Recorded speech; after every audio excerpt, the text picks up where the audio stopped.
So today I'm going to go through how you can start using Protolyst for qualitative analysis with a particular focus on data coding. So in today's flow, I'll show you how you can start to review interview transcripts in Protolyst and pull out the significant bits of information, add them into a coding frame and assign them a code, and then review all of your codes and start to organize them around different themes. I'll also show you how you can then view and display your data in different ways using tables on Protolyst and how you can export that data to use offline. And just before I get into today's flow, we're currently working with researchers at the University of Southampton in the Advanced Project Management Research Centre. And with them, we've been awarded a SAGE concept grant. And that work is all around us continuing to develop Protolyst as a platform for qualitative research.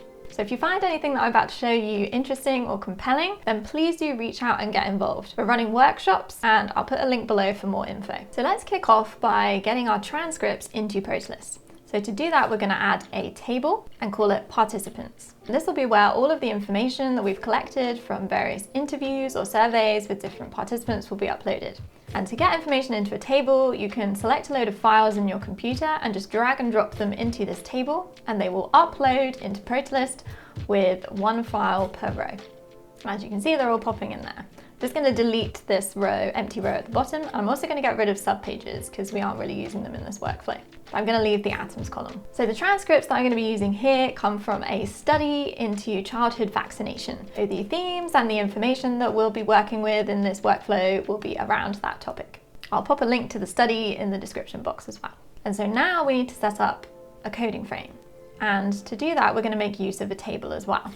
So I'm going to add a new table into the workspace and give it the title coding frame. And again, we aren't really going to be using subpages, so I'm going to delete that property, but I will hold on to the atoms property. And so now I'm going to open up one of the transcripts in split screen. So to open split screen, if you control-click on that participants table in this sidebar, it will open up next to the coding frame. And then I can click on one of the interviews to open that up in full screen. And so now we've got the interview open. As you come across any significant information in that interview, we can capture it as an atom. So to capture atoms, you can highlight the text and this capture atom button will appear, but we're not going to use that button. We're actually going to drag and drop it into this atoms property for this empty row.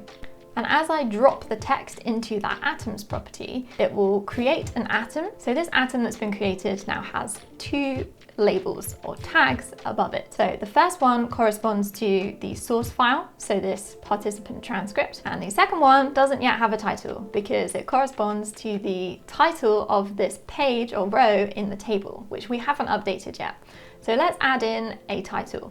And as this is a coding frame, this is going to be a descriptor as to what the overall sentiment of this atom is. So for this first atom, something like misdiagnosis makes sense. And I'll just update the title of this column to code. Okay, so we've captured our first atom and we've also given it a descriptive label and added it into the coding frame. And so we're going to repeat that process for all of the interesting bits of information in this transcript.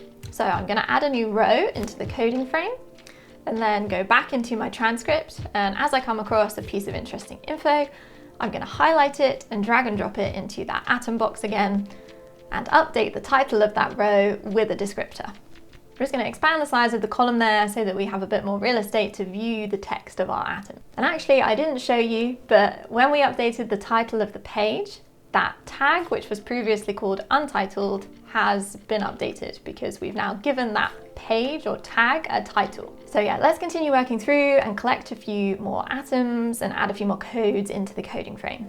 So again, add that new row, highlight the text, and drag and drop it into the atom box and add relevant title. And again, that has now updated the tag title to vaccine types. So let me grab a couple more atoms. Now there's several different methods and approaches to qualitative analysis, but as I understand it, the idea is to start to collect together these different snippets of text so that you can understand patterns and themes in the data.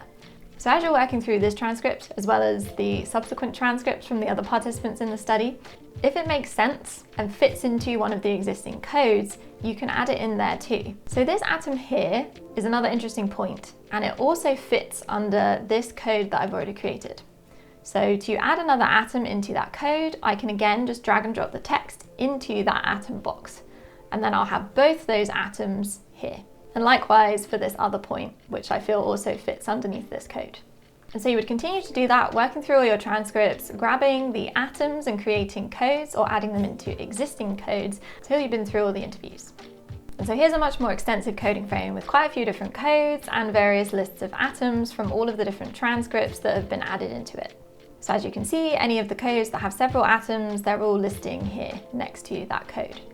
And so the next step we're going to talk about is theming. And so once you've been through all of the transcripts, you've probably got a bit of a sense of the broader themes that have been touched on in those interviews. And so now let's talk about how we can start to categorize those atoms and organize them into those different themes. So I'm going to add another table, which is going to be our themes table. And I'm going to add in a handful of themes that have stood out to me that might also relate to the research question or questions that you had when you put together the initial interview. There's my table. I'm going to update the name column to be themes.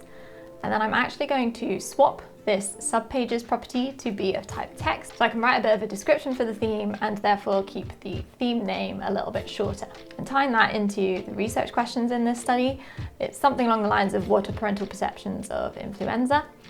And then vaccine views, what are their views on the vaccine? And also the vaccination decision. So what was their decision-making process for having their child vaccinated? And so now that I've added in those themes, we're going to go back to the coding frame and set it up so that we can start to categorize the atoms that we've collected in here. And to do that, I'm going to make use of a filtered atoms property. So I'm going to add another property into the table, set it as an atoms property, and then in the property options, there is an option to add a filter. I'm going to add one of my themes here as the filter. So I can start typing out the title of the theme, or I can scroll through the list of available filters that I can add here until I come across it. So I've added vaccination decision as one there. I'm just going to repeat that process for the other two themes that I added in.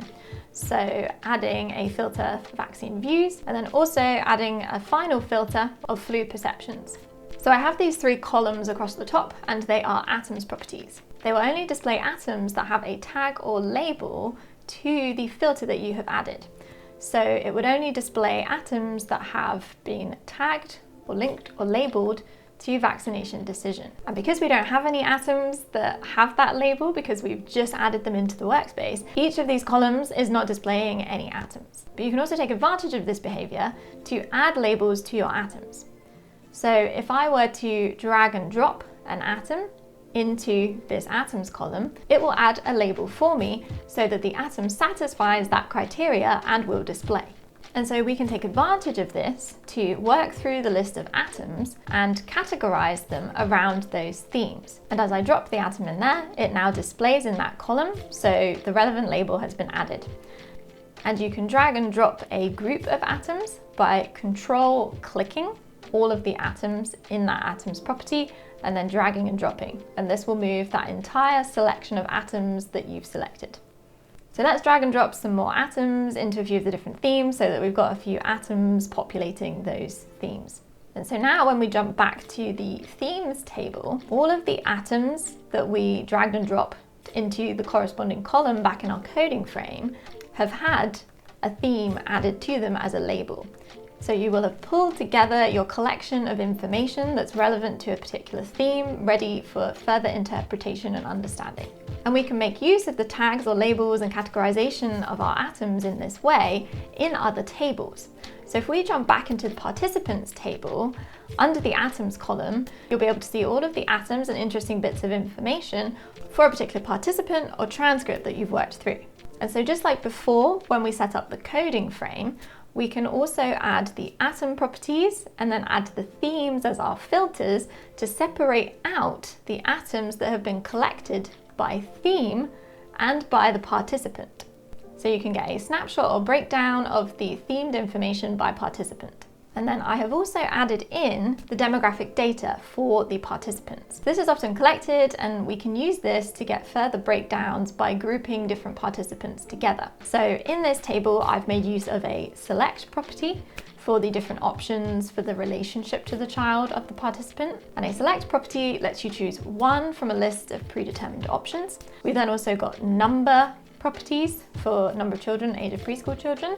I've made use of a checkbox property to display if their child was or wasn't vaccinated, another select property for employment status, and then the 3 properties that we added to break down the atoms by the themes are also displaying here. And so we can use this demographics information to separate out the data based on whether it meets particular criteria, so that we could start to explore the trends and outcomes and information that we've collected based on participants that meet a certain criteria. So here I'm setting up the logic based on the properties and the drop-down options here in this filters section to filter by whether the child was vaccinated.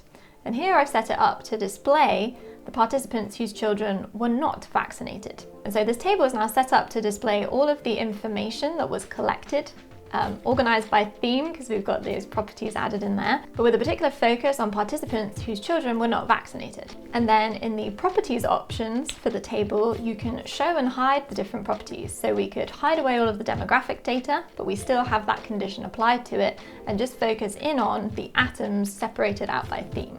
You can save a combination of filters and properties as a new table view, so that you can easily kind of swap between different data sets. And then we also have a table view which presents a little bit like a document, and we call it vertical view. And if you choose that, your table is effectively transposed and you see everything kind of row by row. So you'll get a breakdown that looks something like this, where you've got the participant 1 and then a list of all of the atoms that have been collected.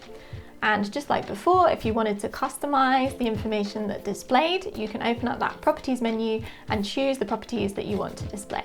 As an example of that in the themes table. So I can jump to that table, go to this eye icon and select add a new view.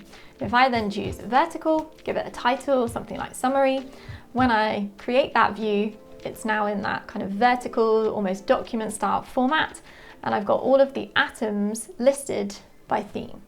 And you can then download this as a document or a CSV for processing offline. And that document looks something like this. So hopefully that's given you a bit of a flavour as to how you can start using Protolyst for qualitative analysis and data coding, or perhaps any of your other information organisation workflows. If any of that looked interesting, you have any thoughts or feedback, or would like to get involved in helping us really tailor the platform for qualitative analysis workflows, please do get in touch using the link below.